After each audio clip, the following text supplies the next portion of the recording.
Amb motiu de la celebració del Dia Internacional dels Boscos, la Regidoria de Medi Ambient i Canvi Climàtic de l'Ajuntament de Dénia va organitzar una plantació popular d'arbres a la zona verda pública d'Alcalif. S'hi van plantar vora 40 exemplars.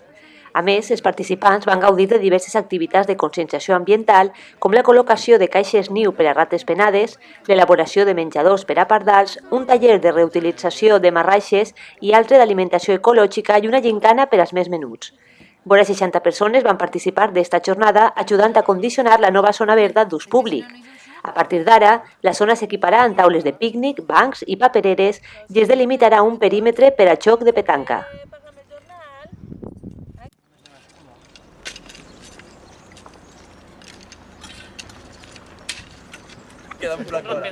Un murciélago que está él viviendo por ahí, ¿no?